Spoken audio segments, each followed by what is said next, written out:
लोकसभा से सदस्यता समाप्त होने के बाद राहुल गांधी ने पहली प्रेस कॉन्फ्रेंस की और पहली ही प्रेस कॉन्फ्रेंस में उनके तेवर तीखे थे। छोटी, सारगर्भित और विषय पर फोकस करती हुई इस प्रेस कॉन्फ्रेंस में वे पूरे जोश और रोष दोनों में नजर आए। रोष था उनको उन बातों को लेकर जो लगातार वे उठाते रहे।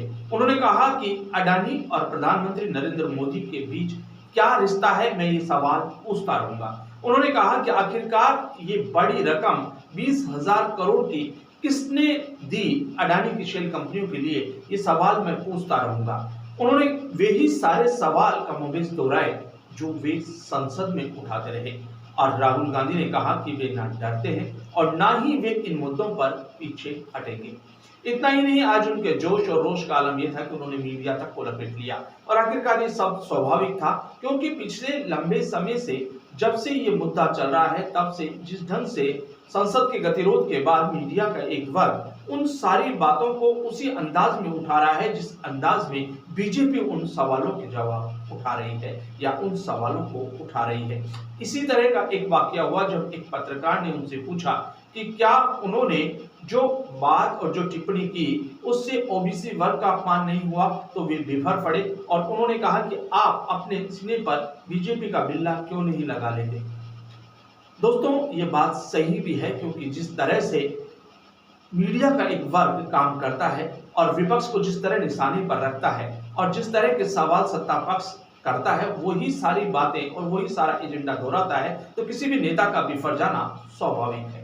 उन्होंने इतना ही नहीं कहा, उन्होंने आज ये बात और रखी कि अब वे सारी संवैधानिक संस्थाएं और मीडिया जिन्हों को विपक्ष के साथ खड़ा होना चाहिए, विपक्ष के साथ उन बातों को रखना चाहिए, वे अब नहीं रख रहे। हिंदुस्तान में अब मीडिया भी विपक्ष को तरजीह नहीं दे रहा, इसलिए वे जनता की अदालत जाएंगे, जनता के बीच जाएंगे और इन सारे मुद्दों को रखेंगे।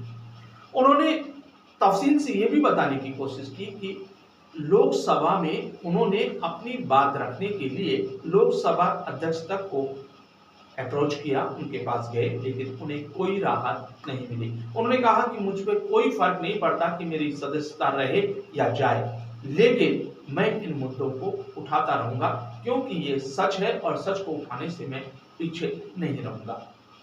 प्रेस कॉन्फ्रेंस में उन्हें कई बार जो निर्णय आया उस पर और दूसरे अन्य पहलुओं पर सवाल पूछे गए, लेकिन राहुल गांधी उनसे दरकिनार कर सिर्फ इसी मुद्दे पर अपना पूरी जोश के साथ बात रखी कि किस तरह से वे उस सवाल का जवाब मांगते हैं कि अडानी और प्रधानमंत्री के बीच रिश्ता क्या है, और इसी बात को लेकर वे जनता के बीच जाएंगे। उन्होंने कहा कि मैं गिरफ्तार होने से या जेल जाने से भी नहीं डरता, मैं मेरे इस अभियान को जारी रखूंगा।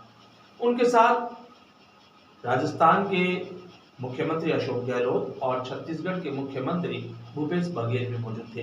राजस्थान के मुख्यमंत्री अशोक गहलोत ने भी इस पूरे वाकयात को दुर्भाग्यपूर्ण बताया और कहा कि जो सवाल पूछे जा रहे थे और जिन बातों को लेकर रखा जा रहा था, उन्हीं के लिए शायद ये सब कुछ किया गया और राहुल गांधी की सदस्यता समाप्त की गई। बहरहाल कुल मिलाकर बात यह है कि राहुल गांधी पूरे जोश और रोष में नजर आए। उन्होंने कहीं से अपने आप को पीछे हटने के लिए तैयार दिखाई दिए हो या वो पीछे हटने की बात कर रहे हो, ऐसा कतई नहीं था। उन्होंने कहा कि वे लगातार इस मुद्दे पर जनता के बीच जाकर संघर्ष करेंगे। आप क्या सोचते इस मुद्दे पर? कमेंट बॉक्स में अपनी राय जरूर बताएं।